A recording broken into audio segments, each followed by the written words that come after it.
Turn that damn juice on! Powered by Arkansas, for Arkansas. This is Inside Arkansas Live. And welcome into Inside Arkansas Live here on this beautiful day here in the great state of Arkansas. I'm your host, John Neighbors, alongside Curtis Wilkerson and Andrew Ellis, and appreciate each and every one of you for making us a part of your afternoon this afternoon. It's going to be a great Tuesday. We're going to have plenty of things to get into today. We're going to have a What to Watch For segment presented by our friends over at Bryant Technologies. We'll also have a Vibe Check the Chat presented by Basis Health. We'll also have Who Our Heavy Hitters Are presented by our friends over at HD Roofing and Construction, and a little bit of Buy or Sell presented by our friends at BetSaracen. But we'll get to all the topics, all the things for the Razorback football, basketball, baseball, all that good stuff. But fellas, it's Tuesday. It's stormy. I feel like it's been stormy off and on for the past few weeks here in Arkansas. But how are we feeling on this Tuesday? Not good.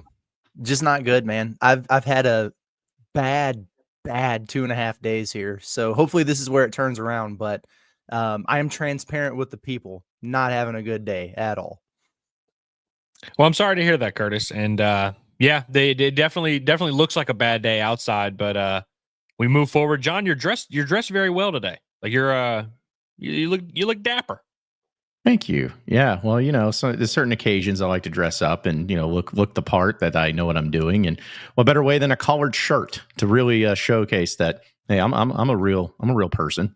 So, but thank you. Yeah, you guys look great too, and it's great to see you, great to talk, and great to have some fun here on the show today, because I know there's a lot of stuff in the sports world going on too, especially in the SEC, which I know we'll talk about. But I was just thinking how funny it is, like, you know, just a lot of other stuff that we do with the social media aspect and all that stuff that goes on in the world. Man, there's a lot of things that people hang on, and I'm appreciative of anybody that does like some next level reporting on things. And I know that Curtis, I'm sure you got a lot of it, and you probably saw all of its stuff. But man, the Adou Thiero of him just posting a thing about Razorbacks, I love that stuff because it just sends people through the roof of like, what does this mean? What does this mean? It just says hashtag WPS. And I saw that last night, and I was just like, you know what? I'm gonna save that because I think it'd be fun to talk about. But a lot of people were up in arms saying, like, does this mean he's coming back? Does this mean he's coming back? Is this some subliminal messaging, something like that? And I don't think so. I just love how people get so up in arms about something on social media like that and thinking that it means something when in reality it more than likely doesn't.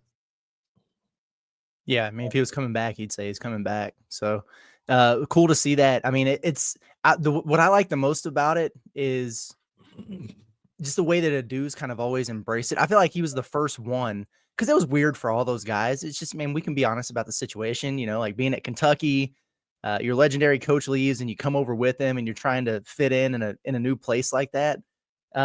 He seemed to be the one that just always embraced it. Remember when he was talking about wanting to be as popular as Ronnie Brewer Jr. before he left and everything?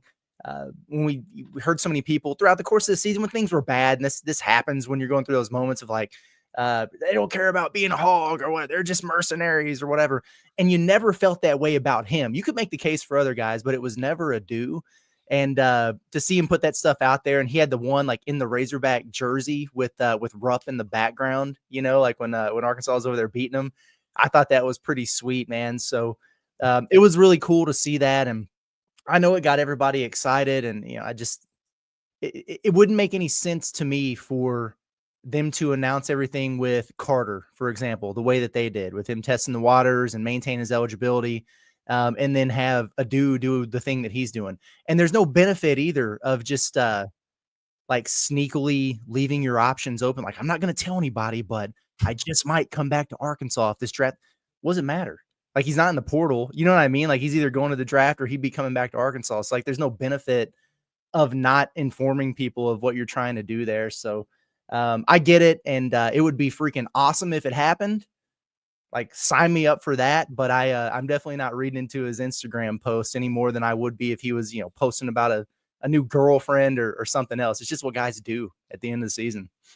Yeah, it's not like the NBA draft has negotiation going on. Obviously, if you're, you know, an undrafted guy, you kind of get to choose where you want to do there from there. But like when you get drafted, there's a pay structure. You know, it's like it's not even like the MLB where you're negotiating a signing bonus. Like the NBA teams don't care if you you know, especially because there's, you know, by that point you have your college eligibility. Like there's really nothing to that. I remember when he said that about Ronnie Brewer, and that always sticks out with me about kind of just how he views himself and what he wanted to accomplish, which is what you love to see. We will probably not remember, we will not have him as close to our hearts as Ronnie, who, of course, is still here with us. But we will remember Adou Thiero fondly, and I will appreciate him. But I feel like if I were a player in this era, I'd be trolling every day. I'd be retweeting the most random stuff just to lead people down a little bit of a rabbit hole. Can we do the I was just gonna say, can we play the game real quick though? And you're 100% right. All these dudes know like how you want to get engagement on some stuff there. Do that, right? Do exactly that. But can we do this like real quick? The what if thing. You know, what I mean? Like what if he did come back? What if he was on this roster next year? You know what I think? I think they'd be St. John's, man. I think that's exactly what they would be. Just one of the worst spacing and shooting teams of all time, but just nasty, man, on defense. Athletic as all get out. Like they would legitimately, if they had a do back on this team with everything else, they might be exactly that. Like go win 30 games in the regular season, then everybody would be talking all year about, but can they shoot enough to make a deep run? I think that's what it would be. It would be sick though. Especially because also there would be a chance potentially that you would be trading him for Carter potentially. You know what I mean? Like, I don't know a world where you get both of those, but maybe you could get both those guys back. But I would hope there would be like some type of subsequent, but yeah, I think you would be trading a higher floor for a lower ceiling a little bit if that were the case. Because really, when we talk about this roster and what else we want to see Arkansas do, it's really not the stuff that Adou Thiero does. If I'm being honest, it's 3-point shooting and rim protection, which he can actually help a little bit there, but yeah, I actually don't. It would be very bizarre, I think. Yeah, it would be. But kind of going back to the the why not both thing that you always say, I would have just a hard time to not get over the top, over the moon, and over dramatic of how good this team's going to be and how awesome they are, and how. I mean, I'm going to do that anyways, probably, but retention is something. And if you were able to get both Knox and Adou Thiero back, I agree with you as far as the type of team that they would be, but man, I'd start believing in them, and I would still get frustrated, because fans would, knowing that would be the team that they would get, they'd still be like, why can't we have a guy who shoots? Why can't we have a guy who does this? Why are we can't score to save our lives? Blah, blah, blah. Well, maybe, but that defense would be nasty enough to where it wins you a lot of games alone. Like all you it would takes be scoring on them either. Yeah. That's what I'm saying. It's like it'd be some dirtiness going on. It'd be some disgusting scores we'd see. It'd look like sometimes like old school Virginia basketball, maybe, where you beat teams 48-42. But hey, you'd win, and it would be suffocating, and it would be a lot of fun because winning is fun regardless of how it happens. But that would certainly send everybody into a frenzy if Adou Thiero actually made those posts and then said, "Yeah, why not? Why not another year at Arkansas? I like my time in Fayetteville. I like going out on Dixon Street. I like having a good time. I could do it one more year." Everybody just loses their collective minds and it goes insane. Yeah, no, for sure. I guess the other thing we'd have to do is go and see officially like who his designated agent is. Right. Because I think the other part of this that's got people really wondering is what Boogie did. Right. Because he declared, kind of in the same way that Adou did. And then at the midnight hour, he hit the transfer portal. And then you figured out, oh, man, he's got like the right type of agent. Because you can get, if it's a certain one that's approved by the NCAA, then you can maintain your eligibility while hiring one, all that stuff. And so it kind of threw people off. They're like, oh, man, we didn't even know this was an option. So I guess we could go look at that for Adou, because he may or may not even have that option if he wanted to at this point, depending on who he hired. You know what I mean? Yeah. I mean, I would say that, it's hard to keep up with anybody who has representation as it is, because there's some people it's like, okay, well, I know this guy or who he works for, and, it makes sense of what direction he's leaning. But there's some people where you hear this representation, like, who is that? Is that a family member? Is it is it somebody they found on social media? Did they go on LinkedIn and just type in a name and just the first one that popped up? It's like there's a lot of that element to it as well. But, if I was representing Adou Thiero, I would definitely tell him, hey, you need another year in college and you need to come back. I think that's what I would say if he needed my advice. But yeah, I mean, I think that's part of it. Is he a clutch guy? I think so. Yeah, I will say maybe his agency is distracted with the Lakers in the playoffs right now. They got all their eggs in the NBA basket. They're not paying attention. But no, yeah, I mean, listen, I my brain really hadn't even gotten there. It would take me a while before I could even start doing the math. But one thing is that would be funny is like Adou would be like first team All American. Like he'd be like the preseason SEC Player of the Year, wouldn't he? I mean, dude. Okay, let's think. Yeah, because who's a real baller that's coming back? They never give it to transfers. They never give like the preseason honors. Like they'll give a little bit, but like last year was Mark Sears was the preseason Player of the Year. Like Adou Thiero's, he would probably be that guy. So I wonder nationally, like just the shockwave of like how everyone would start doing the math. They're like, damn, Arkansas has maybe the top 2 SEC Player of the Year candidates. Damn, like Cal really got a squad and it's old. You talk about the retention, like there would be a shockwave if Adou and that would be the value, like more than anything else, honestly. You know what would make people mad is that the preseason Player of the Year in the league would be Otega Owe instead of Adou Thiero. We'd be debating in the streets. Oh man, that would make for an electric show. We'd be breaking down the stats. Oh, see that, and that's what's going to happen because they couldn't give the SEC preseason Player of the Year to a guy that wasn't even on any first or second team All SEC team the previous year, which they didn't have Adou Thiero on there, which I still believe was absurd that he wasn't even mentioned. At least, I mean, everybody's got a list, but as far as the big ones, he wasn't on there, and that caused kind of a big controversy. So that would be funny.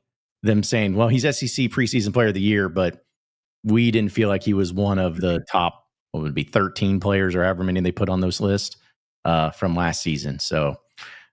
But I think it would just be fun to have someone like him back. It'd be fun for because he was fun to interview, he's fun to talk with, and he wasn't a guy who's known for his scoring, but he was leading the team in scoring for the most part, and he's got such a jack of all trades mentality. I would love to have it. I'm just wanting everyone to come to Arkansas, and if they're at Arkansas, to stay at Arkansas. Simple as that. Who's to say that Adou Thiero wouldn't just shoot 38% from 3 next year? Yeah. He gets into the gym, he gets into the lab, and he just starts putting it all together, man. So he hears the scouts' voices of what all the chatter he heard at the combine. You can't shoot. You won't expand your range, and he's out there in the gym working on it. I love it. Yeah. Well, and speaking of that, I saw that, of course, love always bracketology. And you got Joe Lenardi coming out with his official 2026 bracketology already. It's ready and ordering. Bro, see, this is shameful, honestly. Like, not that Arkansas is a 5 seed. I'm just talking about the fact that like we're even doing a pissing in the wind bracketology right now. Is crazy. It's so funny. Yeah, I was thinking about it earlier, and I was hoping that John, you'd bring this up for a couple of reasons, but one, it's just hilarious how the first bracketology comes out for next season less than a month after the previous season ends. And I've got so much beef with it already, dude. It's crazy.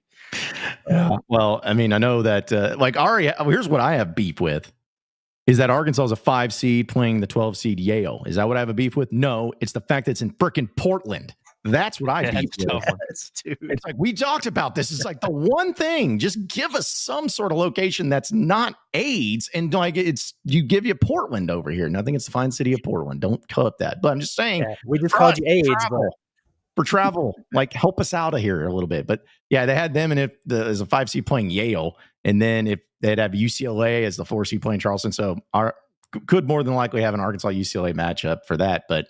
Yeah, 13 teams in the SEC once again in the latest bracketology. The 1 seeds being Purdue, St. John's, Houston, and Duke. Ooh, there's a real change of pace for everybody. How about those 1 seeds? Yeah, is St. John's going to be that good? Yes, 1 seed good.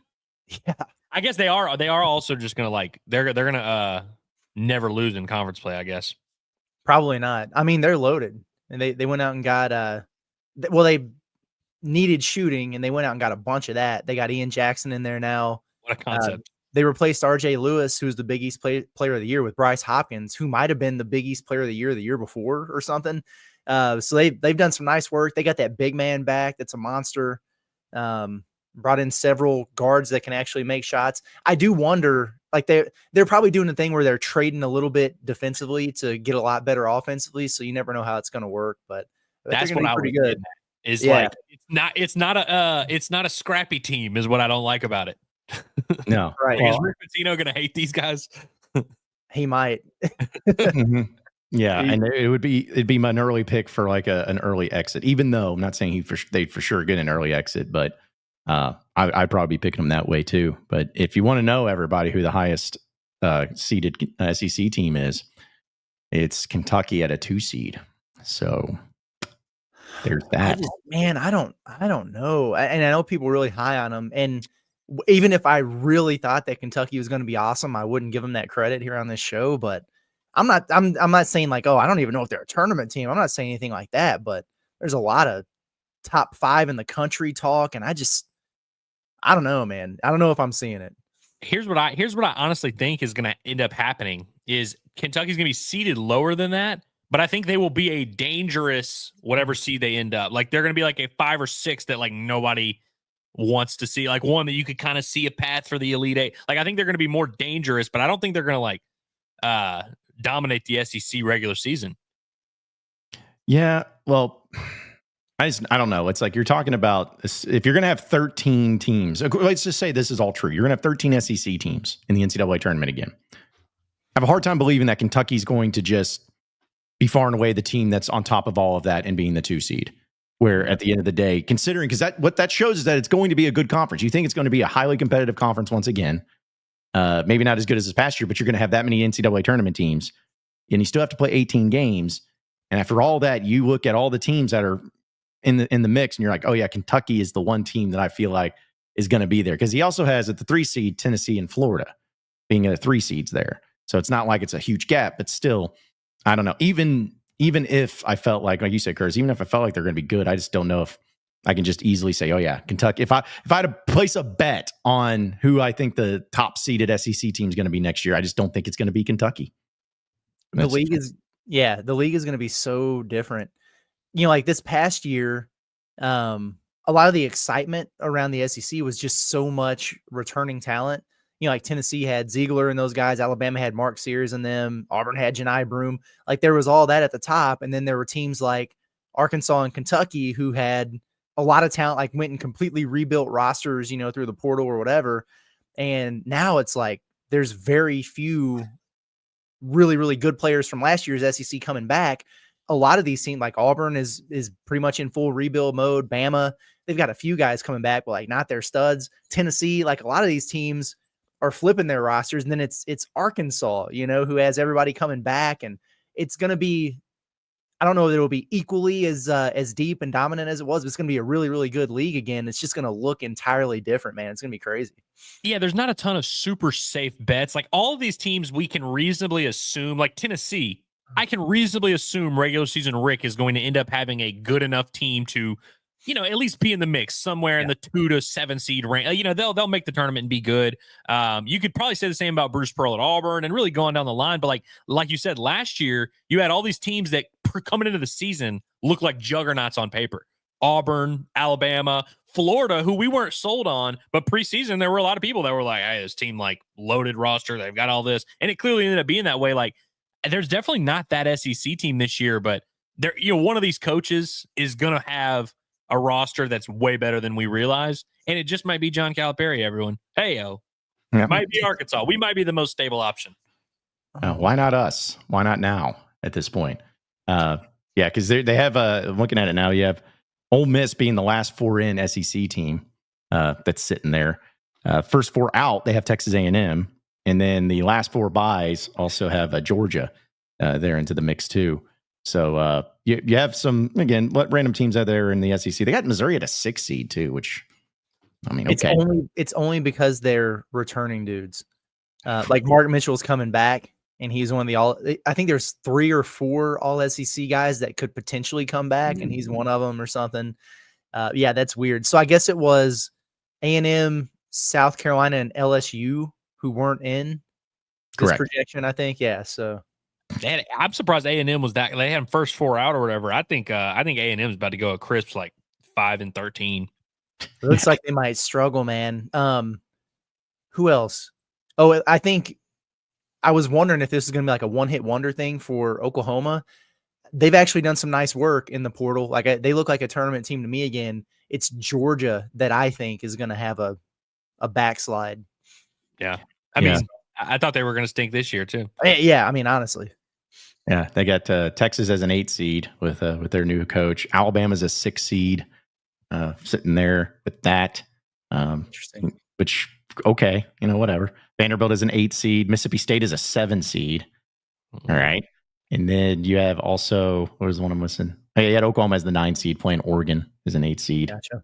And Auburn as a 4 seed. So there you have it. Yeah. Yeah, it's like they're pretty confident. Like Lenardi is probably playing it smart because he's like, all these teams are going to make the tournament. And like, I'm sure some of them think they're going to be, really good, but he's like, they're all just going to be in that same general mix. Yeah. I would not want to see Yale. It's like, Cal got over the early exit curse or whatever. He beat a couple Hall of Famers, so he did a really good job for himself, but I still will be nervous the first time they play one of those mid majors in the tournament. It can't be Yale. Not the Yale team that beat Auburn 2 years ago. Not the one that kind of pushed A&M. Like, no, I don't want to see that. You don't want to see a very experienced tournament program. You want to face that mid major that is making their first tournament appearance in 26 years. Especially one that's got a roster full of exciting whites that could hit a bunch of threes on you. It'll be like Jack Golke flashbacks. I just can't. I'm not ready for that. They'll have a big man that's just dishing that sucker out. Yeah. Well, I guess what was it? The last mid-major Arkansas played in the tournament, was it New Mexico State? It was pretty much the last one. Yeah, I think you're right.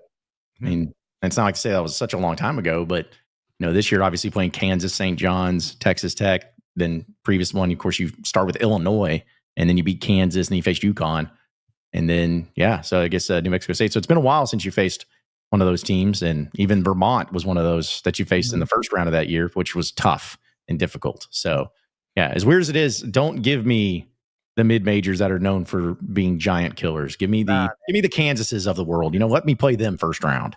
That'll make me feel better. Yeah, play the high major that actually secretly sucks. Right. And how about the way that it's like the West region again, right? So you go from Portland to San Jose. You can't get Oklahoma City, can't get St. Louis, nothing like that for the early rounds. You got to go out to Portland. And it's not like you would get rewarded on the backside by maybe getting to Houston, which I think was one of the second weekend sites, Chicago even. No. Portland to San Jose.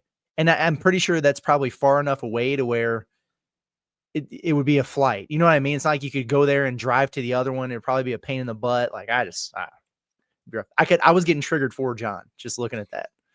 I immediately started sweating when I just looked at that, and I was like, I know it's going to end up being that way, but hey, that's part of the fun at the earliest bracketology too. And I know we'll get to your chats in a lot more, but there are some things that we need to watch for, and what's presented by our friends over at Bryant Technologies, where they have you covered, where they're dedicating their entire high-quality network infrastructure and security camera solutions to you, to your business, to your home, where they have the pride that they take in the exceptional workmanship and commitment to keeping your business operations seamlessly connected, as well as secure. It's structured cabling, it's security camera installations, it's digital signage, it's TV mounting. They do it all, and they have you covered not only here in the state of Arkansas, but in the bordering states of Arkansas, and they're going to help you out with all of your network and security needs. So give them a call today at 870-883-0330. You can also check out their website at bryantstechnologies.com with that S in between, bryantstechnologies.com. It's Bryant Technologies, quality work guaranteed.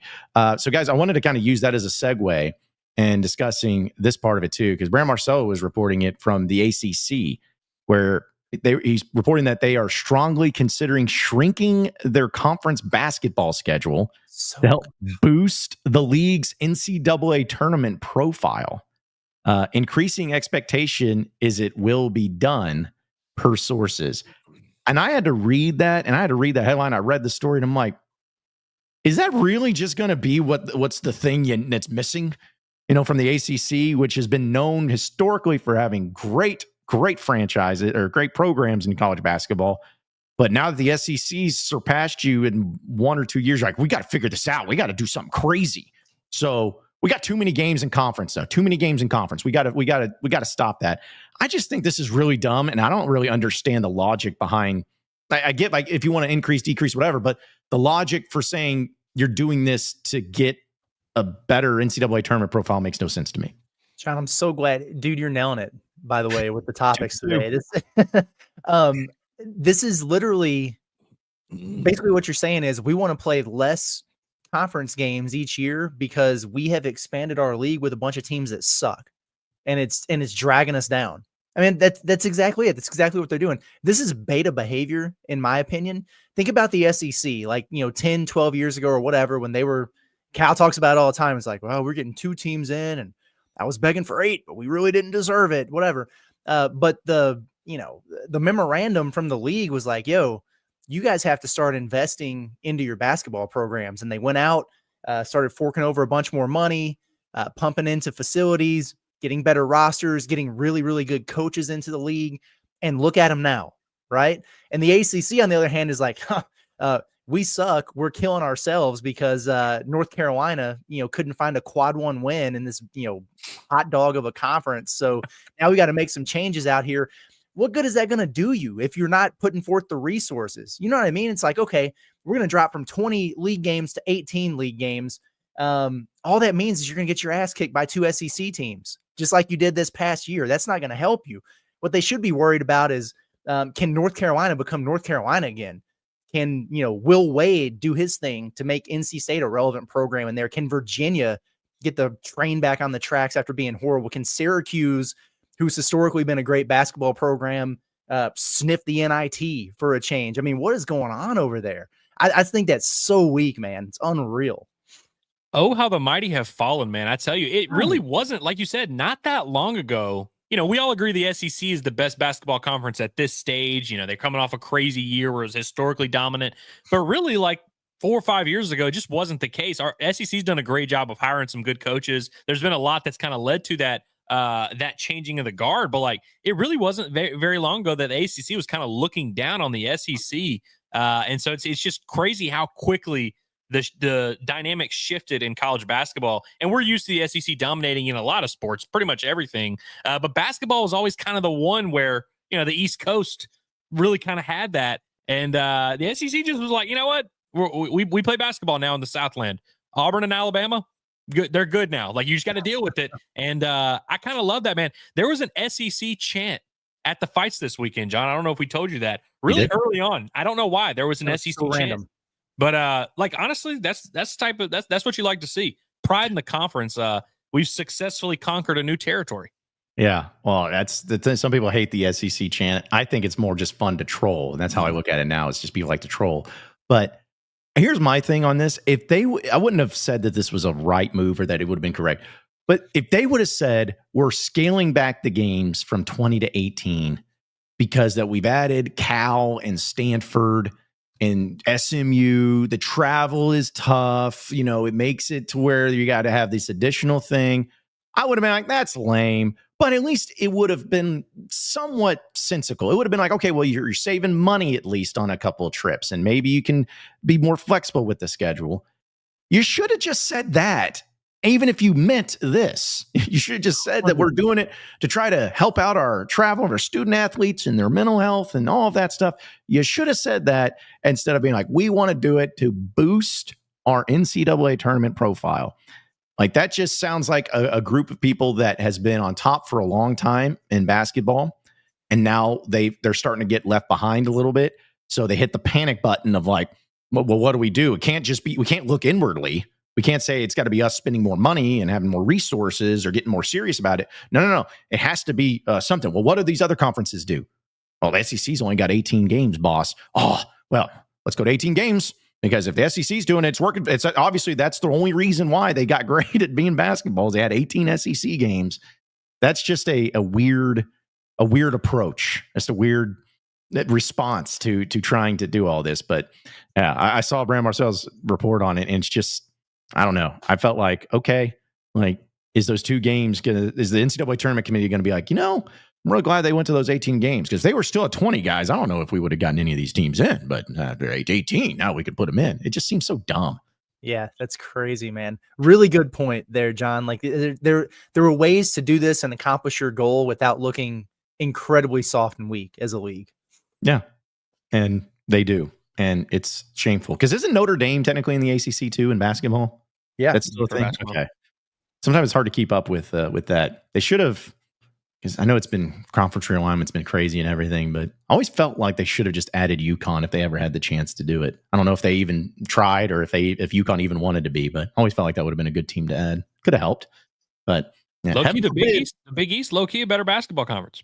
Yeah, I mean it is. Heaven forbid, you just get Duke and North Carolina to play better, which have been holding y'all's jock the entire time. Like you just do that instead, it'd probably go a long way. So either way, glad that we're in the SEC and we don't have to worry about Nancy shenanigans like this. Glad we're in a basketball conference now.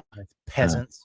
Yeah, exactly. I wonder what the Poors are doing today. Over there trying to take away conference games from people too. So, but yeah, that's going to be curious of how that all plays out. But another thing too, actually, I'll tell you what, we'll get into the chat and then we'll do all the rest of that too, because I know that there's a lot of people chomping at the bit to get here on the conversation and everything. And of course, we're going to do a vibe check the chat presented by our friends over at Basis Health, where they're changing the way healthcare is being delivered to you. And the keyword is delivered to you, because they're going to have mobile medical visits going to the comfort of your very own home. You don't have to worry about waiting in a doctor's office. You don't have to worry about dealing with all of that stuff. You get to sit in your home and have urgent care, primary care, IV hydration, all those things be able to help you out while you just sit at home. Basis Health, they are here for when and where you need them the most. That's what makes them great. You can learn more about them at basishealth.org today. Appreciate their partnership and appreciate our guy, Dre, for making it possible. So, all right, a few chats that we'll get into here as well. It's a super chat. We have quite a few of those. Appreciate it. But David just donated $13.50. Appreciate it. He says, Slim Jim Love, thoughts with you and Michelle. Thank you. Yeah, I appreciate that. No, Slim's okay, by the way. I appreciate everybody for checking on him there. And my rough start to the week is only partially due to his situation, but he's good, man. But it's like I told people on the pot at the Palace this morning. We went to the vet Sunday because he's an old man. He's struggling. When you're long like a wiener dog and you've got like back and neck issues, that's a tough one for you. So he's dealing with that, and he's all medicated up. So he's been sleeping rough, and so have I. But that's okay. He's good, man. But they've got that clinic out in Springdale. It's like the only 24/7 emergency vet place or whatever. And that's just the most depressing place in the world, man.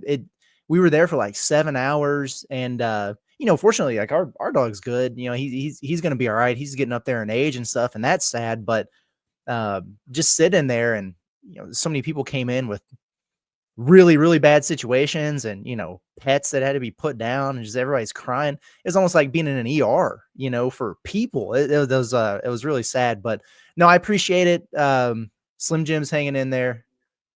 He's asleep beside me right now, so he'll be all right.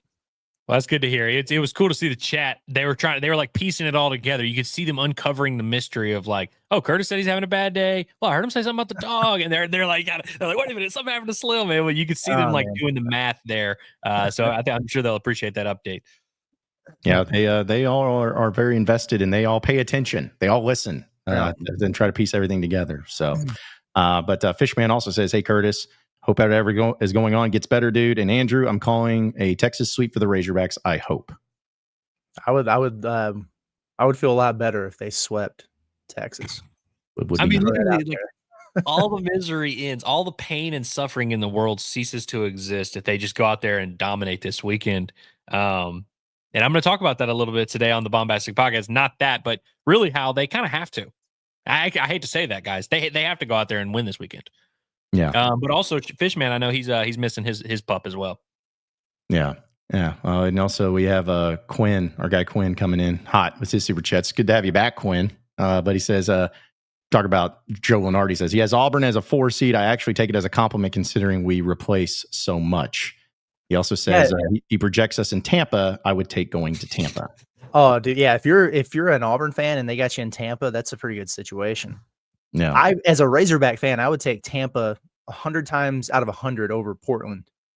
No disrespect, 1,000%. but you think Quinn is the first ever rational fan who has ever looked at a projection of a preseason thing and was like, especially one that didn't have his team winning the national title or whatever. Like, I feel like you never get that where it's like, 4 seed, we're replacing a lot and we're going to Tampa. I'll sign up for that. It's always, our reaction. Oh, 5 seed. Oh, we're going to Portland. Oh, like it's always that. It's nice to hear a fan that's just like, you know what, I like my draw.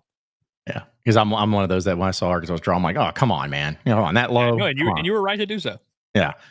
He also said, I am not sold on Pope having a good enough defense to be a 2 seed, which I tend to agree with too. I mean, you can only outscore so many opponents, but again, it's because, and we're not talking about like, oh, I don't think Kentucky will do anything in the tournament or they'll lose in the first round. I'm not saying that either. It's just, it's going to be a gauntlet, and to be a 2 seed in the SEC after the season, assuming that the teams are as good as what they say, you'll have to get to at minimum a 13-5 conference record at minimum to be a 2 seed. So yeah, there's potential there with them, but they need a lot of things to go right. Like, Jaden Quaintance would have to actually be healthy, from that ACL tear that he just had surgery on.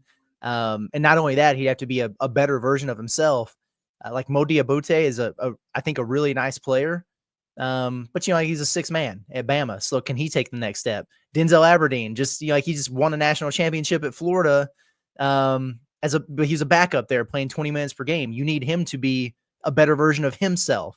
Jalen Lowe is playing on a terrible Pitt team and was highly inefficient. He's got to be better. Like, you got talented guys, but like they all have to be better than they currently are for you to get to that 2 seed that you want to be at. So it's a lot of things would have to fall in the right way. And I think that's why I'm maybe a doubter, not on, them being good and getting to the tournament and all that or whatever, but that high end of a deal with that $20 million payroll. I don't know.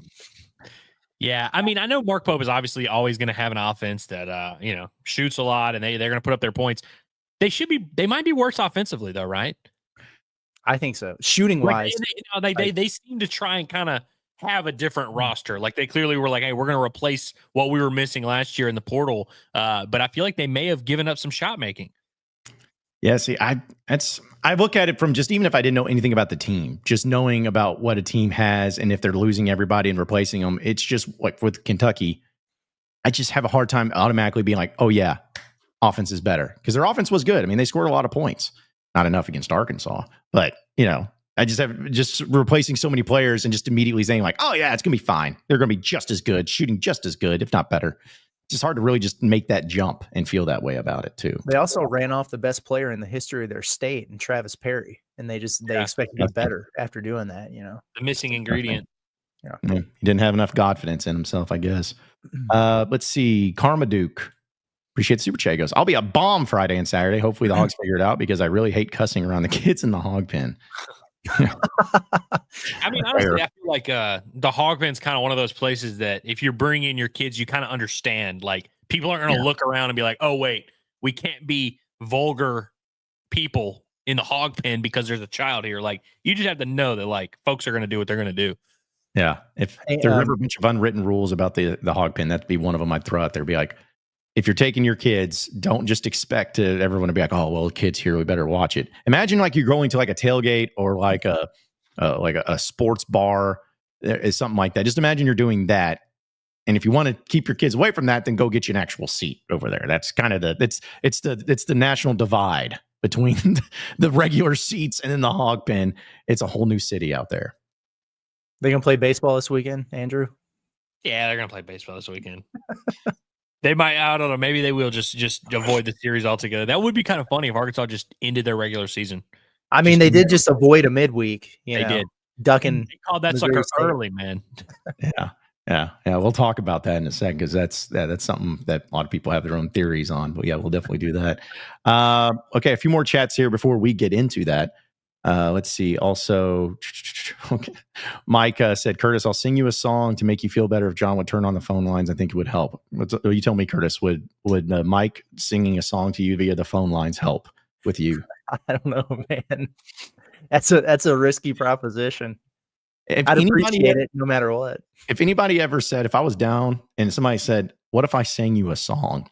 I don't care if they got the voice of God. I'm like, no, I'm fine. I appreciate it though, because there's just anybody that has that first mentality of like, me singing a song is going to help this person.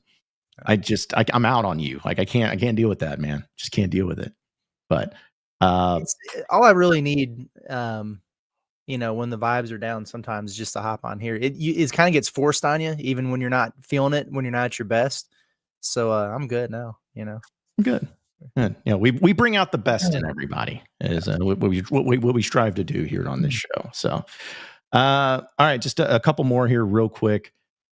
Robert says, man, y'all got to give a shout out to the Razorback softball team again. Softball America has them ranked as number 2 team in the nation as the highest ranking in program history. Well, I'll tell you what, put a pin in that, because I am going to give them a little precursor shot. They're going to be my heavy hitter. All right, I'm not going to tease that thing. They're going to be my heavy hitter, but we'll save my comments for that as to why, especially here in just a little bit as well. So, but I tell you what, let's go ahead and jump into your Arkansas update presented by our friends over at Davis and Garrett Insurance, your independent auto owners insurance agency, securing what matters the most. And we'll get to some of your chats as well. But you kind of been mentioned, but Arkansas's final non-conference midweek baseball game against Missouri State up in Springfield that was supposed to happen tonight got canceled. Just flat out canceled. Not going to be made up due to potential thunderstorms up there in the Springfield area. I don't know how many people were looking to go up there, but that's okay. If you bought a ticket, you can use it. You can use a ticket for any other Missouri State game that you want to go to. Apparently, that's the rule that you get. So, yeehaw for that. But unfortunate for anybody that was going to make the trip. I'm glad they did it yesterday and not today. But still, some people were having their own thoughts as to why it was actually canceled. It had nothing to do with thunderstorms, but I don't know. It's a shame that that's where it ends. But hey, the midweek's over with, and now you just focus on Texas here now. Don't want to show too much before Missouri State comes back over here as the 2 seed in the regional, or. I mean, that's fair. Plus, they already beat your ass once. You already blew a huge lead. It was them they blew that huge lead against in the 9th inning. We're in San Francisco, I think, for that. Yeah. No, that was we had just gotten to San Francisco, and so maybe they scared them a little bit. Also, I think Arkansas played 2 midweek games last week, and I thought that really was not a good development. Like, I think that playing 2 midweek games right before you fly to Gainesville after you've already lost a couple series to begin with probably wasn't the best. So I think that they were certainly not complaining about it. I saw Cam Kojal already posted a picture. He's already fishing. Today. As soon as the game got canceled, he was out there fishing. I think the guys needed it. I hope DVH locked them outside of the facility. Didn't let them in. Make them miss it a little bit. Need a little bit of a refresh. But no, I do think there's something too. Baseball season is such a long thing. It's a grind getting through it. As a fan, as a player, as a coach, whatever. It's really hard to be like super dialed in and like, hey, this is the most important game of the year. Like, it's hard to do that every game. You'll just exhaust yourself.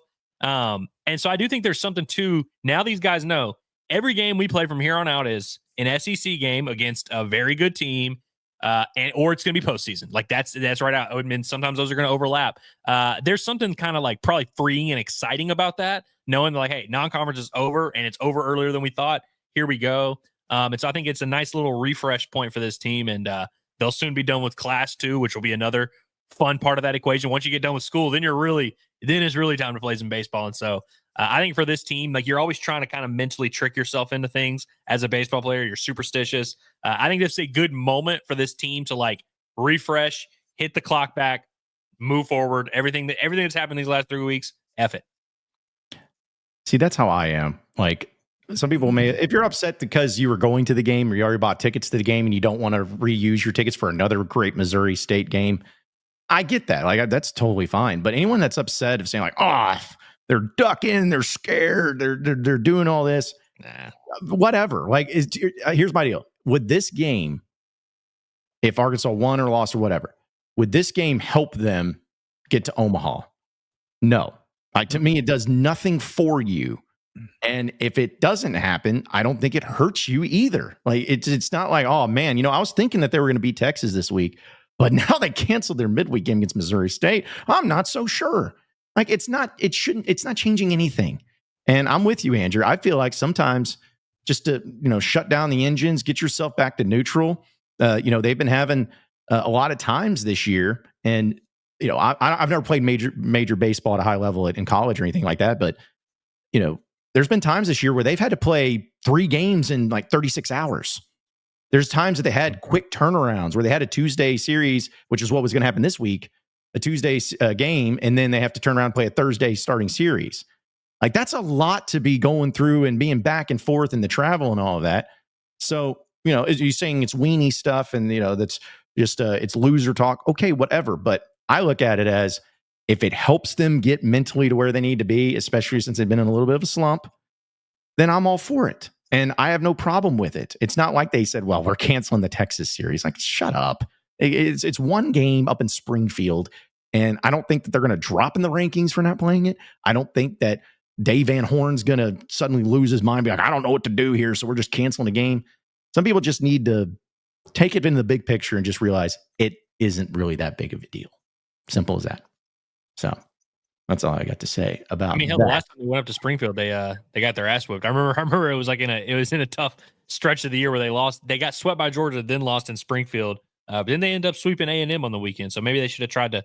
Maybe that should have been part of the ritual. Go get your ass whipped in Springfield, come back and sweep a team from Texas. I did see, guys, a Missouri State fan, because apparently that exists. There was a Missouri State baseball fan. I think it was in the reply of that tweet that they put out, or maybe it was in one of the media people. But either way, yesterday, that was just saying, classic Arkansas. They didn't want to play up here in 2015 when in the Supers. So they, did all that. So they don't want to play here. I'm like, dude, that is a way of much of a stretch, Armstrong stretch of what you're trying to connect something from a decade ago. Like that is just wild stuff. Sorry, Arkansas couldn't control the Springfield Cardinals schedule preseason. Like that was set several months before the NCAA tournament. Like, because that's what happened. Is like literally there's just like Missouri State had no clue that they would ever be in a position to host a super regional, so they were not prepared to play that weekend. Like they share the venue. Sorry, we don't share our venue. Yeah. Sorry. Like, why don't you just get your own ballpark and then you don't have to worry about it? Do that. Okay. A few of your chats too that then we'll continue to work it through here. Vince just said, Andrew, I'm a hat guy too, probably around 30 plus. However, I only go to about 5. He's curious on your hat collection, apparently. I don't know if I have a number. It's probably close to 15 to 20, but I've got about 12 sitting on the bed right now. Like when I record Bombastic today, there's just going to be an array of hats right there. I don't know. I probably only wear 10 to 12 on repeat. But I don't know. I got about 20 laying around here somewhere. Were you guys big lids guys? Like going to the store in the mall? Lids? Oh, yeah. Yeah, I was too. I never bought any because I wasn't much of a hat guy, but I just like to look at them and be like, I think I'd be cool in that. But I was like, nope, not when I have a gut the size of Texas. It won't matter how cool that hat is. But yeah. You need a pro sports team hat. They got it in lids. Yeah, I got it in that, by the way. Yeah. Well, you know what's sad is I'm ashamed to say this, guys. When I was younger, some people collect hats, like you said, pro teams or whatever. I had a collection of college teams of hats that I wore, other teams, not Arkansas. And I know that may piss some people off, but I had a USC hat. I had a Georgia hat. I had a Tennessee hat. I had a Michigan State hat. I'm trying to think. There's another one I had. It was Miami, the U. I had a hat. So, I'm ashamed to admit it, but I like doing those things. And maybe that's why I don't wear hats anymore, because I'll get shot on sight if I ever wear a hat that's not Arkansas, and especially for other college teams too. So, also, I did want to bring this up because Heartbroken Hog was talking about it when switching the gears to football. Heartbroken Hog says, I don't care if our schedule is to play the freaking NFC next season. 6-6 equals Sam being fired. What this stemmed from is I went on the TexAg show and they were asking me about this morning about the record. I retweeted the video and I was like, man, if Sam Pittman goes 6-6 this year, you should probably keep his job for another year. And I think people took that as more of a literal, like, oh man, if he gets a contract extension, all that. I was more approaching it as it would just be that incredible of a feat if they went 6-6, given the schedule, given the team and all those things. So, people were asking, what y'all's thoughts were on that and going 6-6 and what that would look like and what that would mean for the football program if they actually pulled that off. I don't know, man. I don't know. I mean, it's 6-6 wouldn't be good enough for me, but I think it would be good enough for the administration, because it just was. It is a tough schedule. I'd be more impressed with that 6-6 than I was the one they just had. But is that enough to really excite you about the future and where things are headed? You know what I mean? Like, not so much. But I also don't want to be like unfair or unrealistic in expectations or whatever, and be like, oh, it's got to be 8 or 9 wins, in this particular schedule. Like, that's not fair either. So I don't know, man. Well, and here's the thing. What we think really doesn't matter that much, and I'm still going to tell you what I think, because last year, after Arkansas went 6-6, the three of us, I'm not saying we were like, all right, fire Sam Pittman, but like we pretty much said like that made sense, at least in our heads. They opted not to do that. The university, they have their plan. They go about what they want to do. They keep them, which is all fine and dandy. We run it back. We all refresh. So they could go 6-6 again. I might feel the same way I did, but my question to the chat would be, if 6-6 wasn't bad enough to fire him last year, why would 6-6 with a harder schedule and lower expectations be bad enough to fire him this year? I think I would actually be like more impressed if they went 6-6 this year, honestly, right. Just because last year we at least thought they were probably going to be in that range. But yeah, I think if they went 6-6, maybe I'd want to, like, not all 6-6 seasons are created equally. I mean, like last year when Arkansas was 5-3 and then finished 6-6, like that's a little different than like starting 2-6 and finishing. You know what I mean? Like it all can kind of look different ways, and it all depends about who you beat. But in a nutshell, I feel like 6-6. Sam would most likely be in a position to keep his job if he wanted to.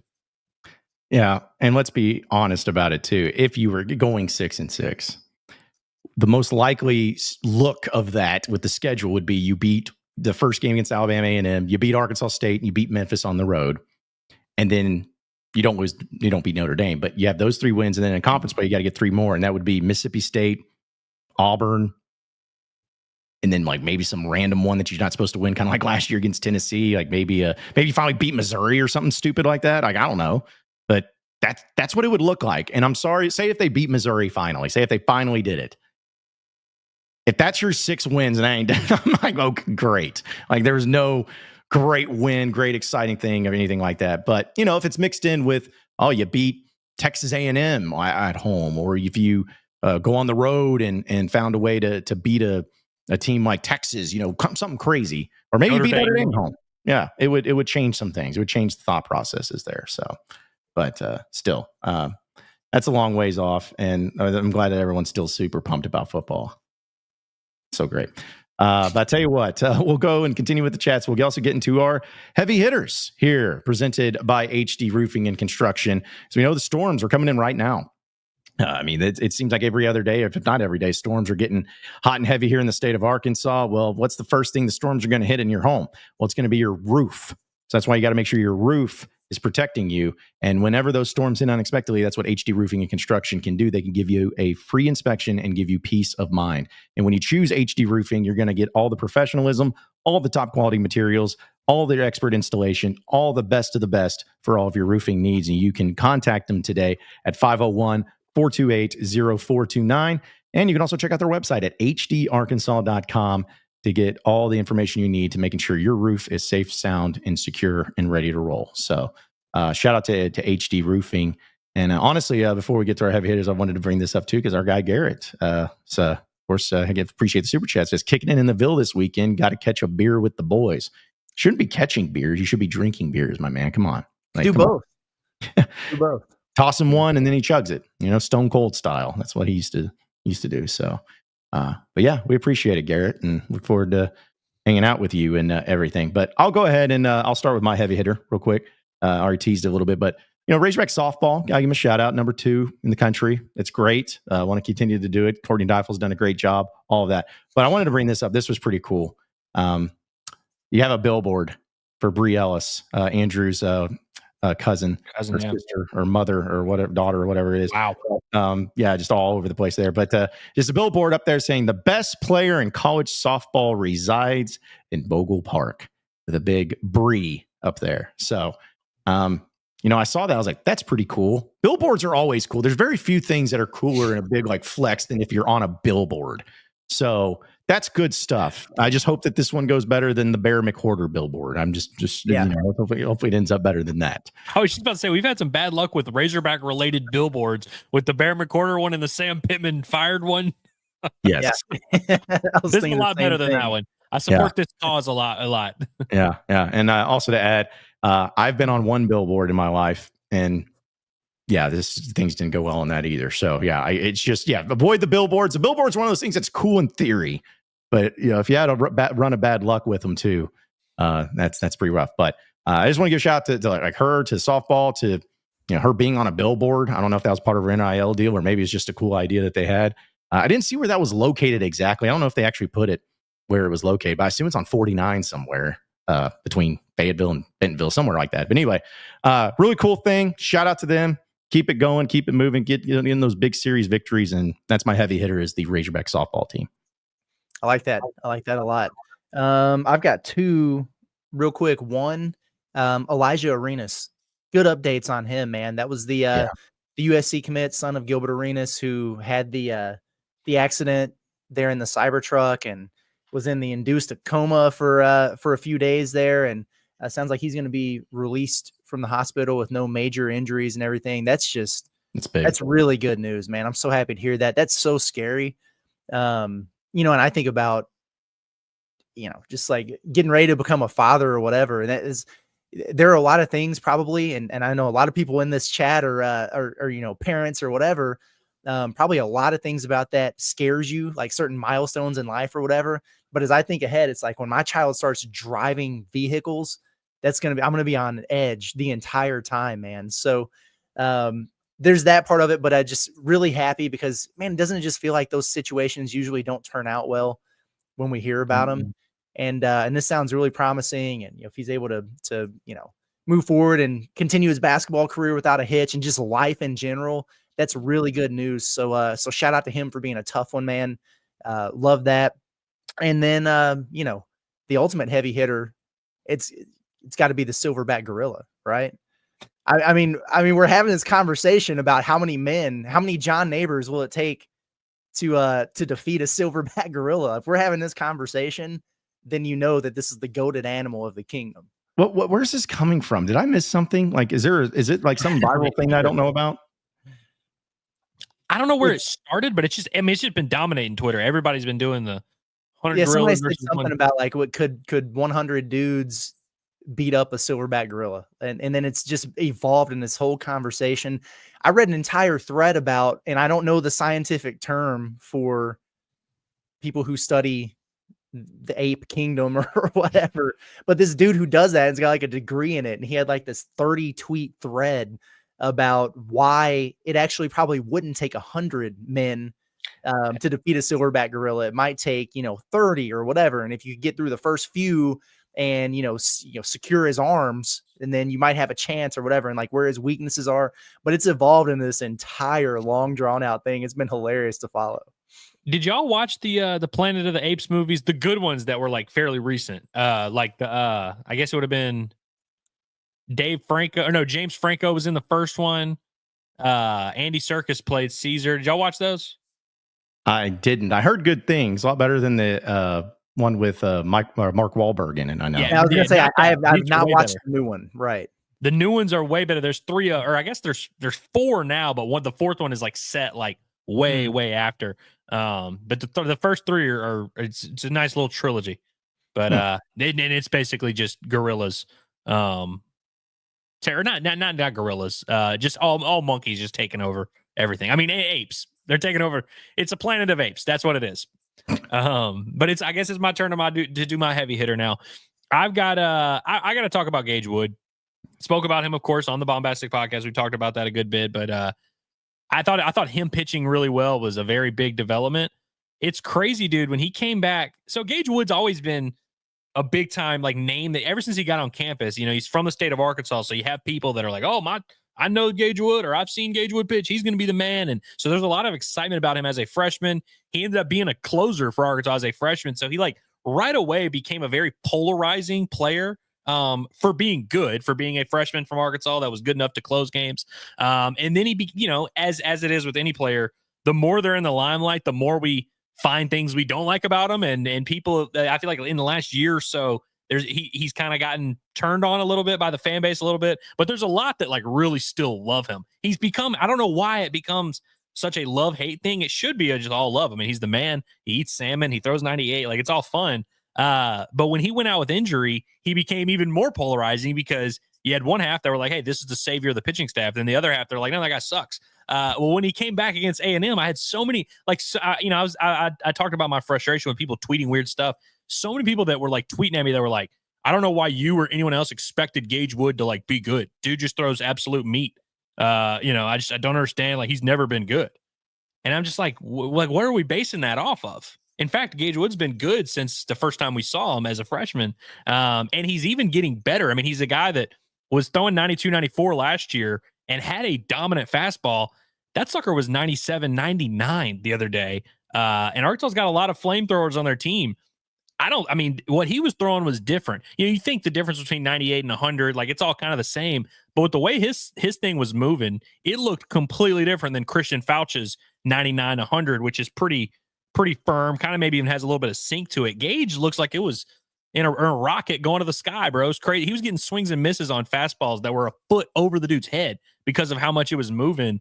It was just fun to watch. And I think as we move forward this Razorback baseball season, Gage Wood's going to be a huge fact in it. And he's been destined for this his entire life, to be this important figure in this humongous Arkansas baseball season. He's coming back at the exact right time. And nobody wants to be out there on that mound pitching for Arkansas more than Gage Wood. He is so fun to watch because you can see how much he cares. And that's the kind of like presence this team really, really needs right now. And who knows what it means for the starting rotation and if that's going to help. But I just think that personality is really going to help Arkansas. He's my heavy hitter without a doubt. Also, my other heavy hitter, Seth Rollins. I've been watching Raw every week since WrestleMania. Seth Rollins is the man. Well, there you go. Yeah. The Gage Wood thing, to that point, I always just say, if somebody says that about, and I'm not saying people have come to me about Gage Wood, but I'm like, okay, go, and I challenge those people, go to other college baseball teams and find their third, fourth, fifth, whatever, best pitcher. Tell me their numbers and tell me what they've done. And I will almost guarantee you that the vast majority of them aren't as good. But it's just, you get stuck in your bubble. It's like, this is it. And they're not any good. Like, go find one then. Like, go find another team. Go, look at Texas right now. They're the best team in the country. They're 19-2 and all that. Go to their pitching staff, look at the numbers and everything, and then compare it to Arkansas's. And I'd love to know how you can come back and just be like, yeah, see, this guy, this fourth guy is terrible. It's like, no, you got to put it in perspective of the rest of the league. And it's the same thing in any sport. Like, anybody says, this guy's trash. Well, how is it compared to the others in the league? Don't know. Okay. Like, it's still college, man. It's still college baseball. You're not going to have, 3 bona fide starters that are going to go out and win every game and then have bullpens. It's going to be perfect. It's just not the case. As much as people want that to happen, it's just not. Okay. So we'll have some other things to get into. I forgot to bring this one up for Quinn, our guy, super chat, but he says, I hate the SEC chant because that would mean I'm cheering for the success of Bammer and Georgia. I'll never do that. Are you guys for or against the SEC chant? I feel like we've talked about this before. Oh, man. Nah, I'm not gonna lie. I don't really like it that much. I'm not super in on it. The one time it really made me mad, I think I've said this before, but Missouri fans at the Independence Bowl back in 2011, before they were about to enter the SEC, they beat North Carolina in the Independence Bowl. And I was at that game because, it's right by, just a quick drive. And they chanted SEC, their fans. And I remember being so mad because I was like, you're not SEC. Even though you're about to be SEC, like this doesn't count. And you also don't chant SEC at the GD Independence Bowl. It's just not what you do, Missouri. So it's mostly like, I feel like the only time we ever chant SEC is if you're in like some specific context where you're like, if it's Arkansas versus A&M in Jerry World before A&M was SEC, like it has to be the right context. You can't just chant SEC randomly. Yeah. I've always, again, I like it from the stance of like trolling. Like if you are playing Ohio State in the playoff game and some in football and you beat them, and it's just because that gets under their skin. They hate that. And I think it's now just become more of a troll thing. But if you're somebody that's actually like, SEC, yeah, we do it the best here. I'm conference pride. And, if you're a Razorback fan and you go to a game that doesn't feature the Razorbacks, but yet you're like, I'm rooting for the SEC all the way. That's kind of a little weird. But if it's used for trolling because it gets under people's skin from other conferences, then I'm accepting of it. I'm all for that. Yeah. I'll say this is one of the rare instances that I can remember recently where I was okay with the SEC team not named Arkansas coming out on top. Like I was cool with Florida getting it done. I think there's also like certain it's hard for me to do the general SEC chant because there are certain SEC teams where if they were, the recipient of that, it wouldn't bother me. Like I don't care about Florida. It's whatever. I hoped Houston would win that game, but as good as the league was all year, I felt like they needed the stamp of the SEC team winning the whole thing to really solidify that. So I was cool with it. But there are certain teams that I just personally don't like. Like if that was, happening at a Missouri game that they were winning or Texas A&M or something. No, absolutely not. I don't like that at all. So it's kind of circumstantial for me too.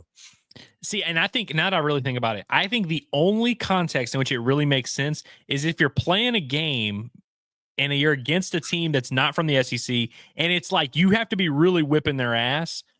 But even if it's the national championship game and you like win, I still don't think you should chant SEC. But if it's like a if it's like an SEC Big East Challenge or whatever, and like you're beating a team in that context, and you're like beating them in a way that makes it clear you're more dominant, like that's like really, but that's a unique circumstance that really doesn't play out as much as you hear the SEC chant. Yeah. No, see, that's kind of where I'm at. It's like not about schools because if Kentucky football went to the playoff, that's kind of cool. Like, that's sweet. But then if they went in basketball, I'm like, no, that's crap. I don't want that. Like, it's just circumstantial for surrounding it. Because there's some teams, like I never had a problem when Nick Saban and Alabama were winning titles. Like I wasn't like anti-Bama and hated them. But I was very anti-Auburn when they had Cam Newton. I was very anti Florida when they had Tim Tebow. So it just depends. It's all circumstantial when it comes to that. Did the SEC chant from 2021 push Texas to join the league? Some people are saying. Some people are saying, because Arkansas is the one that started the SEC chant. They're the original fan base that it started with them when they were leaving the Southwest Conference. And man, oh man, did that piss off those Southwest Conference boys. But still, all right, we'll have our some buy or sell here in a little bit. But I did want to bring up real quick our Alumni Hall question of the day, presented by our friends over at Alumni Hall. It's the #1 Razorback shopping experience. You can go there, get all the Razorback apparel you could possibly want. You can also go online and shop them online at InsideArkansas.com/Alumni Hall. Use that code HOGS20 for 20% off your purchase. You have everything. Polo shirts. They have rain gear for the rain that's out there right now too. They have decor. They have it for men, women, and kids. Everything, the highest quality of brands. Check them out today again at InsideArkansas.com/Alumni Hall. Use that code HOGS20 for 20% off your first purchase.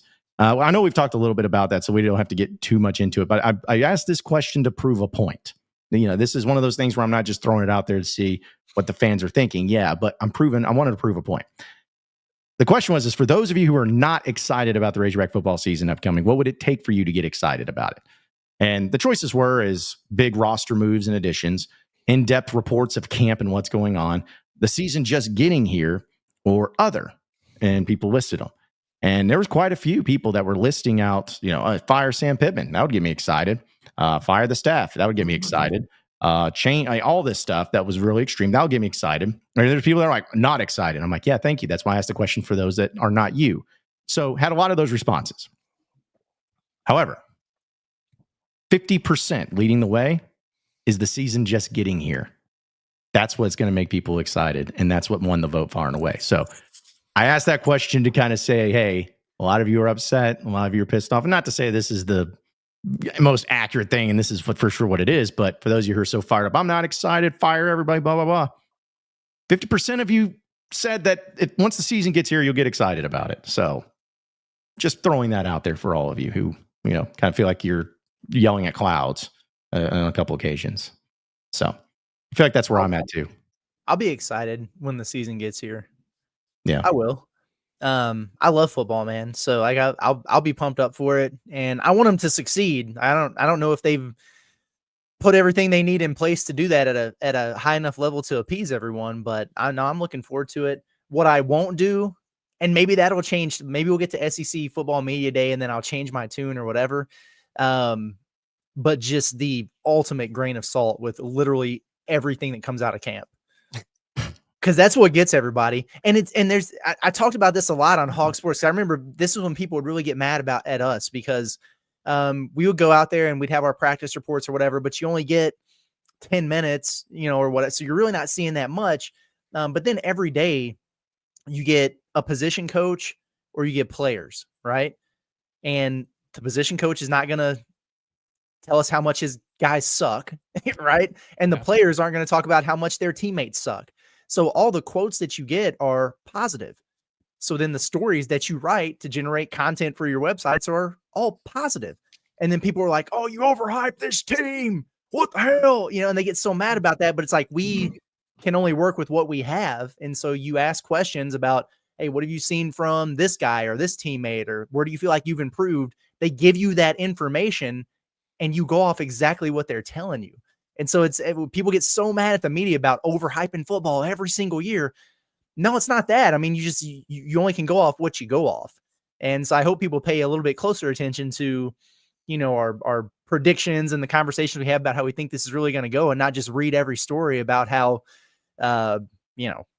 insert whatever walk-on has really been balling out in fall camp and could make an impact for the Razorbacks. You know what I'm saying? Yeah, I certainly don't miss the era where you have to just live and die with the quotes and frame things. You just kind of have to get through those days. Fall camp, the media grind of it is set up to put out as much excitement, as much optimism as possible, even if you try not to. You know what I mean? And I got to the point, like back when I was writing stories, where I'd be like, Hogs like this guy. Sam Pittman, pleased, impressed with whatever. Like, I would never be like, so-and-so is going to have a breakout year. So-and-so is going to, I would be like, this is how they feel. You know what I mean? I try to detach myself as much as possible, but no, Curtis, you're 100% right. I was thinking about this question. So one, of course, I'll also be excited once the season gets around, no matter what, just because I'm excited to watch football, and I'll talk myself into whatever. But I started to think about it of like, what type of report, and again, not what we're talking about, the little quick media, here's what the whatever. I'm talking about, like, we started hearing buzz from behind closed doors of like, hey, I talked to my buddy that's at practice or whatever, and he was telling me that Jaquan McCroy, I was trying to think of like what it was that I could hear that would excite me. It would have to start with that offensive line. Like, if someone could somehow look me in my eye and lie to me and tell me they are dominant on that offensive line at practice, like Jaquan McCroy really is an NFL player, stud right tackle, the best run blocker you've ever seen, and then right guard, Marion Harris has put on 20 pounds and he's a team leader and blah, blah, blah. It really has to start there. Oh, and Kittler, he has to be good, which, we'll see. If you can convince me that this O-line is just way better than anyone realizes, that's the only real path I can see to where I'm like, you know what? This team is going to be actually pretty good. Yeah, I'm with you on that, on the offensive line element, because if you have a good offensive line, then, everything kind of comes along with it. So I don't know if that would just immediately get me to the point where I'm over the moon and thinking they're going to just shock the world. But it at least will say, all right, well, that's something I can watch for, and something I can check out and see and believe in. But yeah, it's like the cards you have is the cards you have. And then this is the team that they have. This is the roster that they have. And if you didn't get any portal pops, if you didn't have any new coaching changes, if you didn't have any of those things, this is what you got. So, but all it's going to take is to go down to Little Rock and just dominate Arkansas State. Mm-hmm. Man, it's going to turn everybody's mind around. And suddenly everything's going to be cooking after that. So stats Taylor's about to put up against Alabama A&M is going to be crazy. Yep. And hey, Sam Pittman does really well in Little Rock. People forget that. His most dominating games are in War Memorial Stadium, as weird as it is to say. So, but let's go ahead and do some buy or sell action. We'll get to more of your chats as well, folks. But buy or sell presented by our friends at BetSaracen. It's the number one sports betting app in the state of Arkansas, and it's not even close. They got specials going on all different sporting events. You got NBA playoffs, which have been, last night was really good, but a lot of great games. You've also had parlays. You also had some spreads. You had everything for Razorback baseball. You got future bets when it comes to college football, like we've been talking about, everything. So check it out today with BetSaracen by going to BetSaracen.com. You can download it on the app on your iPhone or on your Android. It's BetSaracen. So, all right, guys, a few things that we'll have for a buy or sell action. This one of them we already talked about, so I won't get into this. But speaking of football and everything, this one was thrown to me. Buy or sell that Razorback football will have a cool alternate uniform this upcoming season. So. Yeah, I'm selling that too. They might change the helmet color once. They might do like a white out or whatever, but it's not going to be a new uniform. You're trying to think of ways to get people excited. I was like, that'd be kind of one way if you did like a blackout game or something for a night game. I think if that Notre Dame game was a Saturday night game, like that'd be cool. But I'm selling it too. I was hopeful. hopefully I could be convinced and talked into it. So, but that's not going to happen. All right. How about this for on the baseball side of things? Buy or sell that the Hogs will run rule at least one more game before the season ends. Sell. I'm going to go buy because Hoover is a run rule fest. Every single game in Hoover ends in a run rule, win or lose. I think Arkansas is going to run rule once, and they're going to get run ruled once by the end of the year. Just a random game here down the stretch. Like I think, and Hoover, like I said, Hoover, there's 1 in 3 games is a run rule in Hoover. It's crazy. Yeah, and it's usually just whoever just wants to go out there and throw whatever they got and just get the game over with. There's always a moment in Hoover where one team decides, F this, we're out, we're done. Exactly. I wanted to bring this one up too, and I meant to mention this, but Mississippi State fired their coach in baseball. Speaking of the old boy that won a championship just a couple of years ago with Chris Lamonis, but he's been fired, and so they're going to be looking at other coaches and other pieces there. But I saw some people getting in an argument, so maybe just think about it. It's like buy or sell that Arkansas State is a better baseball program than Arkansas overall. You said Arkansas State. I want to just clarify that you mean Mississippi State because that's what it says here. Yes, that's what I meant. Sorry. Yes, Mississippi State. Very much not. I mean, right now, I would have to look at Mississippi State's College World Series appearances, like historically. I mean, I think if you're basing it on the last decade, which is when Mississippi State won their thing, I think Arkansas is still a better program overall. But I mean, we would certainly trade places with them, no doubt about it. I would definitely trade a few stinkers for a natty. Yeah. I'm going to sell it just because it's Mississippi State, but it might be true. Yeah. I mean, I was going to bring up this just because, like, if we're talking about College World Series appearances, just in this millennium, Mississippi State's been to 07, 13, 18, 19, 21. So good amount. They've got enough. See, Arkansas has more World Series appearances over the last 20 years or whatever, but they don't have the title. I'll give Mississippi State the nod because they've had enough runs and then, of course, won it in 21. Like, they went 18, 19, 21. They were low-key. They were cooking there, man, for a while. Yeah. And 13, I forgot that they were the runners-up. Like, they made it to the finals in 2013. So they were right there in the mix. These are so dumb. So just bear with me. These are the ones that we get personal in here too, but they were submitted by the research team. Buy or sell that John could beat Curtis and Andrew in an eating contest. Sell. I'll smoke both your asses in any eating contest out there. There's one thing I can do. It's eat. I could get you on an eating contest if it involves volume. About specific foods though, because I think that's what there's certain foods where it's like, I probably wouldn't be able to do much, but like, you think there's a specific food, John, that you could just absolutely house? Yeah, steak. I could do that. How many ounces do you think you could get? 120? Well, I've eaten back about 10, 12 years ago. I ate a 3-pound steak on myself from Doe's over in Fayetteville.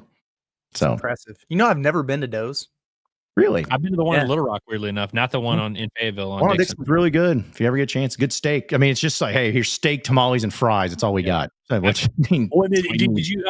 One time I went with some family members, and we got like the full, like we all shared the steak. It's like just a massive slab, and we just yeah, they're massive steaks. But that would be probably the only thing I feel like I could eat a lot of and maybe have a chance in. But anything else, I don't think I could. So I think most volume eating situations I'd feel good about.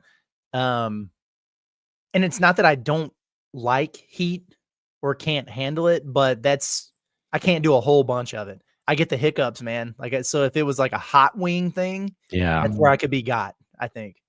Yeah. Interesting. Yeah, I don't know. I mean, like, I think I eat a lot, but like I don't like. I think like I eat a lot for like a normal person, not like in the context of a competitive eater. You know what I mean? Like, I don't know if I could do all that, but I don't know. Who knows? You catch me on the right day. Could happen. How about this? Buy or sell that Curtis will at some point in his life try to brew his own beer. I'm buying it. I will buy 1,000%. You should. I already have. Oh, yeah. There you go. Me and my dad have done the garage beer experiments in the past. So yeah. How'd it turn out? Not great. The first one, I don't even know what we did wrong, but it was like almost undrinkable. And then we did another batch that was really good, but it was like inconsistent from bottle to bottle. The the capping process on the bottles, I think, is what got us, in case, because some of them would come out flat, and then some of them were fine, and some of them would spew, and so that's the part that we didn't get figured out. But yeah, I'm trying to find the one person that I'm sure it's happened. I'm trying to find the one person to where they're like, yeah, I brewed my own beer and it was the best beer I've ever had. You know, it's like, it's I don't think I've met anybody that's done that either. I need to be better about making friends, but down the block from me, it's like every other Friday. If I go out on a run or what, like taking the dog on a walk, they've got the garage open. They've got the whole setup. It's just two dudes. It's like 10 a.m. and they're pounding beers and brewing beer. And I just kind of want to walk up there one day and be like, "Hey, this looks cool. Can we be friends and get in on it?" But yeah, it's good stuff. Hey, that's how we made friends when we were kids, like moving to a new neighborhood. You know, you saw kids out there playing on a bicycle, you know, in the cul-de-sac. And you're like, I want to do that. So you just went up and was like, can I be here? It's the same concept, man. Just go over there down the neighborhood and be like, can we hang out? Like, because you're doing something cool. Can I play? That's all it takes. So dumb. Buy or sell that Andrew will win over $1,000 one night in a casino. I meant to say this year, but well, it's funny because now we let's say I'm buying that. Curtis has seen this with his own eyes. That was a crazy day. The day that the weekend that Arkansas lost to Ole Miss in Oxford in 2023, I guess that would have been October. Yeah, it was like October 8th. That was a great. That's a trip I will never forget. But I'm gonna buy it because I mean I hope I do it. I hope that's a regular occurrence for me that I about once a year I get lucky. Yeah, I'm gonna buy it too. It's gonna happen at some point. You're just gonna get on a heater but I have a feeling it's gonna be at the least, like you're gonna have your chips down and you're gonna fight your way back, and it's gonna happen for you. And whoever you're with, they're like, dude, we want to go to bed or we want to leave, and you're like, I can't stop, and you go, just keep going. That's my prediction for you. So. And I don't really know. I think I know what this means, but we're going to have our own interpretation on it. Buy or sell that John, Curtis, and Andrew are all on someone's list somewhere out there. I don't know what that means. I didn't either, but I wanted to throw it out. Maybe you guys like knew it. Billy Madison, like people you're going to kill list. Well, I think, I mean, maybe it's just something to like, as in, you're on someone's like bleep list, or someone's got you listed somewhere on like I think this came from that story about there's people that got put on a do not sail list because they got into a fight on a Carnival cruise, and it was like they got put on the thing that's called, and apparently that's exists, of do not sail here in the United States, so they can't get on a boat anymore. So I think that's what it's stemming from. So but I'm not on any of those lists. I see Phil says hall pass. Or is this a hall pass list? I don't know who would ever be on that. No, I wouldn't know anything about that. So I'm definitely on some lists, hit list, poop list. I'm the king of like really not having a lot of beef with anybody in particular, but catching a hell of a lot of strays. So. No kidding. I'm on some lists. I would almost relate my life. Yeah, yes, you can, John. Yes, you can. I bet there's at least one person who really, really they hate me more than anyone in the world. Hey, by the way, guys, real quick. Sorry. Call it breaking news. Kane Archer has committed to UCF. Oh, UCF? Yep. Oh. Okay. He chose UCF over SMU, Arkansas, and App State. He says, quote, I'm home, go Knights. So Greenwood quarterback Kane Archer of 2026 is heading to Orlando. Go check out Disney World and check out Kane Archer. Bobby Petrino with. Maybe Bobby's going to be the next head coach there. Rare Petrino L. So UCF beat out Pittman, Rhett Lashley, and Dow Loggins, right? That's Arkansas. This dude hates Arkansas. Arkansas. The finalists. Yes. He wanted to turn down Arkansas as many different ways as he could. Yeah.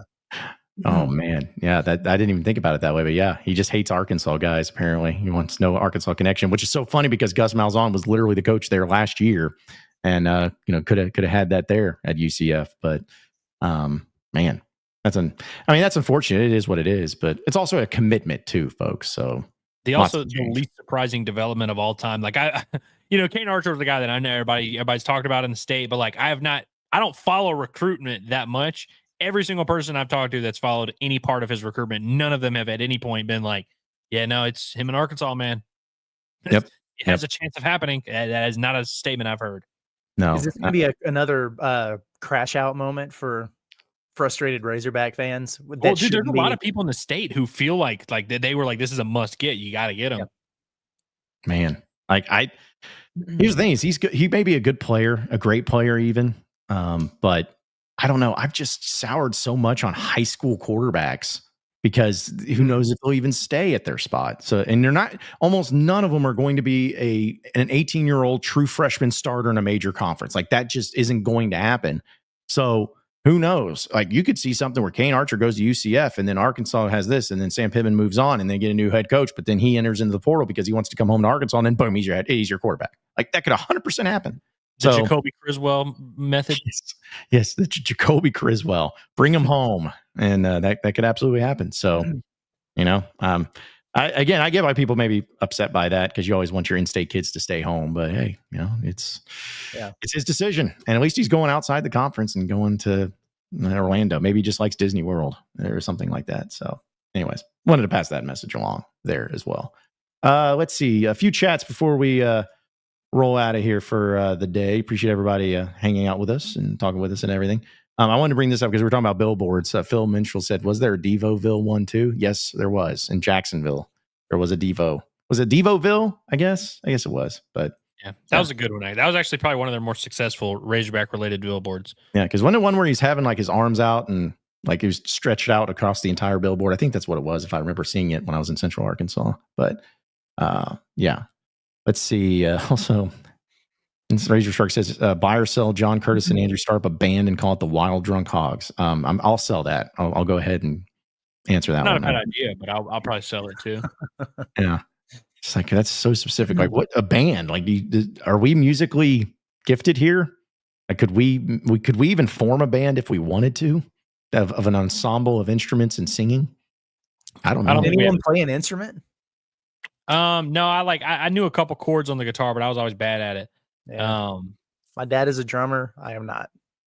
Yeah, no, I just you have very much drummer energy. You could definitely drum. Thanks. You definitely probably missed that. That's probably a big miss on your part. Yeah. But no, I think I would have definitely preferred to do the random bar hopping scene. I'm probably built for that, honestly. But yeah, that's you would have had a nice little. I mean, hey, it's not too late. It never is too late. But no, I think we would have to be a vocal trio. Yep. We'd have find some way for that. I think I could maybe do either beatboxing or be like a DJ, but that's about all I could do, like musically, to be able to add something to a band. But nobody wants any of those things. So, jeez. Let's see. There's another chat. I meant to star it, but Carmody was when he's talking about Kane Archer. I talked about a huge drop. Kane Archer went from being all world to barely top 10 in the state of Arkansas. No, obviously he had a lot of offers and everything too. But I do remember when I first heard about him, they were like, "Oh man, this guy's going to be like 5-star number one player." Which is not saying he's a bad quarterback. Don't get me wrong, but I think that there were a lot of people that kind of jumped the gun as a 14-year-old when they're like, "Oh man, this guy's there's no question he's going to have a scholarship anywhere he wants to go, 5-star, all of that good stuff." So yeah, I get that too. Also, I wanted to ask you guys real quick before we roll out here too. Did you? Andrew, did you get the chance to watch any of the Belichick stuff? Like, get to see the interview? Anything? No, but I saw a tweet about it, and it said that the video was actually worse than what they let out. They were like, they actually had to cut out a lot of like really bad stuff. And I heard it was an absolute disaster. I need to go back and watch it. She apparently got super pissed and stormed out and was mad because he didn't follow her or whatever. And Yep. Sounds like a normal thing. And she posted also a screenshot of the email that Bill Belichick sent. She's like, "Y'all made me do this," with the Taylor Swift song in the background. It was basically saying that like it was all Bill. Bill was the one doing this. And I had nothing to, I wasn't controlling everything, blah, blah, blah. I'm like, y'all are weird. Y'all should have never done this interview and you should never do anything more again. In fact, like, I don't know. This is one of the things that just pisses me off if something like this, like people are like, but for her, for instance, if she's like this, or people who are defending her like this, like, all she does is this, she doesn't want this. She everyone's judging her and all that stuff. I'm like, hey, if you put yourself out in the limelight all the time, like you're going to practices dressed like the way you are and walking around the field and you're on video and all that. Sorry. Yeah. People are going to start asking questions, simple ones like, how did y'all meet? Like, and then you to be like playing some victim of if like the world's against you is just so ridiculous. So anyways, that was just something really dumb, but yeah, you need to watch it, Andrew. It's pretty good. There's some more reporting. The TMZ, I think, came out when she was like running out of there. It was just very strange. Very strange. ACC behavior is what that is. Very much so. Very much so. Also, shout out to bring us up with the Arkansas update, but shout out to Ryder Helfrich being on the Buster Posey Catcher of the Year watch list mid-season. So pretty good for the worst one in program history. True. Yeah. I love how there's gonna be someone that's gonna comment and they're gonna say, well, he's only on that list because he hits 300 with 10 home runs. It's like, well, that's kind of that's the point. Yeah. Yeah, like I don't this because I'll read. I'm not gonna say who it is because I don't want to get him doxed or anything, but there is a reply to that tweet that Arkansas put out. Says, am I missing something? Pass balls often, which gives free bases to the other team, and accurately lobs the ball back to the pitcher like he's in Little League and throws the ball over the pitcher's head all the time. Like, there it is. Love it. Coming in hot for all of that. Good grief, people. Yes, you are missing 99% of the game if that's what you took away. It's true. Sometimes when you need to spin a narrative, it's easy to live in an alternate reality. It's crazy, bro. You want to believe something? Make a bunch of shit up. Yep. Right. Yep. And even if the numbers don't back that up, it's just like that. But yeah, but I see with my own eyes. I'm going to go with what my eyes see. Okay. Just keep bleeping that chicken, whatever it takes. All right. Well, guys. Any final thoughts before we roll out here for the day? Nope. I'm good. Yeah, no, I don't think I have any thoughts other than thank you to the Arkansas baseball team for allowing me to watch Andor today. Actually, but I'm going to end up watching Andor late because I'm going to the movie theaters to see Revenge of the Sith. It's baseball season, but I'm always a nerd. I'm always a nerd at heart, though. Still got to do what I got to do. And so I was prepared to go on Wednesday night because I was going to be the only night off this week. I'm glad that it's tonight, though, because I was going to not go because of the game, but it's discounted on Tuesdays. So love to see that. There you go. It's a win-win all around. That's for sure. But we appreciate each and every one of you listening in and watching in Inside Arkansas Live. Be sure to subscribe to us here at Inside Arkansas on our YouTube page. You can also check out all of our audio podcasts wherever podcasts are found, whether it's Inside Arkansas Live, Pod at the Palace, or the Bombastic Podcast. Follow us on social media at Inside Arkansas and check out our website at InsideArkansas.com for all the latest and greatest up-to-date information on all things Razorback. So for Andrew Ellis and Curtis Wilkerson, I am John Neighbors. Same sports show, same sports channel tomorrow at noon. Have a great rest of your day, everybody. Stay safe out there. We'll see you then.